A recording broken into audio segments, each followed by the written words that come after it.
Welcome to The Explainer. All right, let's talk about Japan. It's famous for a lot of things, right? But one thing that trips up almost every single visitor is this. You're walking down these incredibly clean streets, but then you realize there are no trash cans anywhere. So, what do you do with your garbage? I mean, you've seen the photos, right? Or maybe you've experienced it firsthand. The cities are just spotless. The sidewalks are pristine.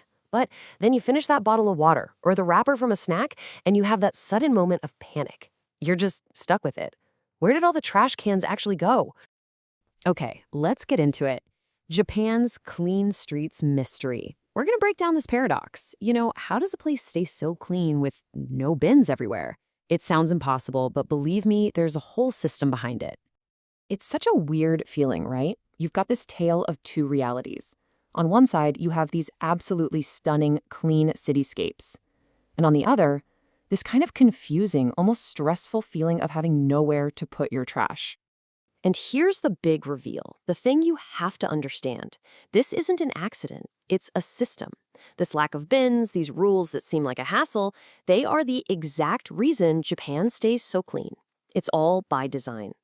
So, how does this whole thing work? Well, it all starts with one core idea, and you've got to get this right. We're talking about the art of sorting. Now, when we say meticulous sorting, we're not just talking about your basic recycling bin versus trash bin. Oh no, this is next level. It's about carefully breaking down your waste by material type before you even think about throwing it away.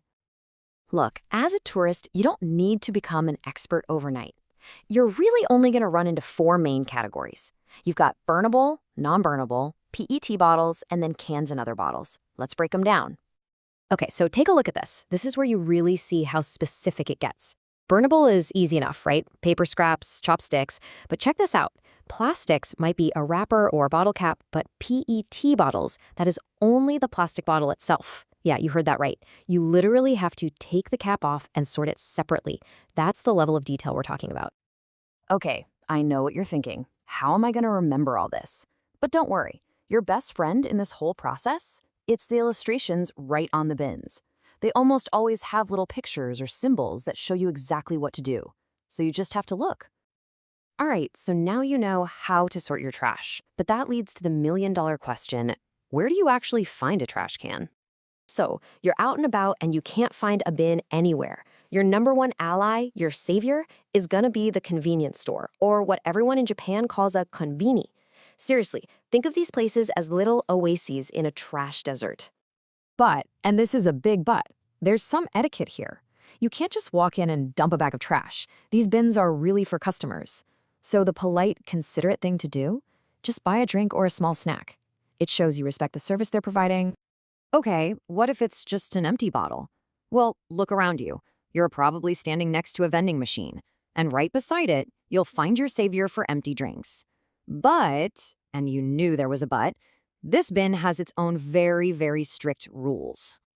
And I mean this is super important. These bins are only for the empty PET bottles and cans that come out of that machine. Nothing else. No coffee cup, no snack wrapper. Seriously, trying to stuff your other trash in there is a huge no-no. All right, so what about train stations? I mean, they're huge, busy places. They must have tons of trash cans, right? Well, not exactly. The situation there is different, and there's actually a pretty serious reason why. So here's the deal. Because of past security incidents, most general trash cans were actually removed from train stations, especially from the subway platforms. It was a safety measure. What you will still see are bins for things like newspapers and magazines, for the commuters. Okay, time to level up. Let's talk about navigating tricky trash. You've got the basics down, but what do you do when you have something that's made of like two different things? This is where it gets fun. So let's say you just finished one of those little juice or milk cartons. It's mostly paper, but it's got that plastic spout on top. What do? You can't just throw it in the paper bin, right? What's the move here? Believe it or not, the answer is right on the package. Just flip it over. You're going to look for these little sorting symbols. You'll see the character for paper, that's kami, and the symbol for plastic, which is pura. The idea is that you're actually supposed to pull the plastic part off the paper part and then put each piece in the right bin. Yeah, really. So after all that, separating caps, pulling apart juice boxes, you might be thinking, why? Why does this all matter so much?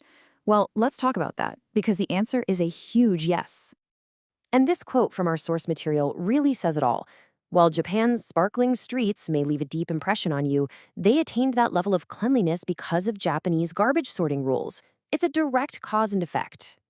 So at the end of the day, what you're seeing isn't some kind of magic trick. Those clean streets are the direct result of diligence and a massive group effort. It's a shared commitment by basically everyone to follow the rules day in and day out. And that really leaves you with something to think about, doesn't it? What could your city learn from Japan's approach to trash? It's not just about sorting rules, it's about a culture of shared responsibility for the space you live in. A pretty powerful idea.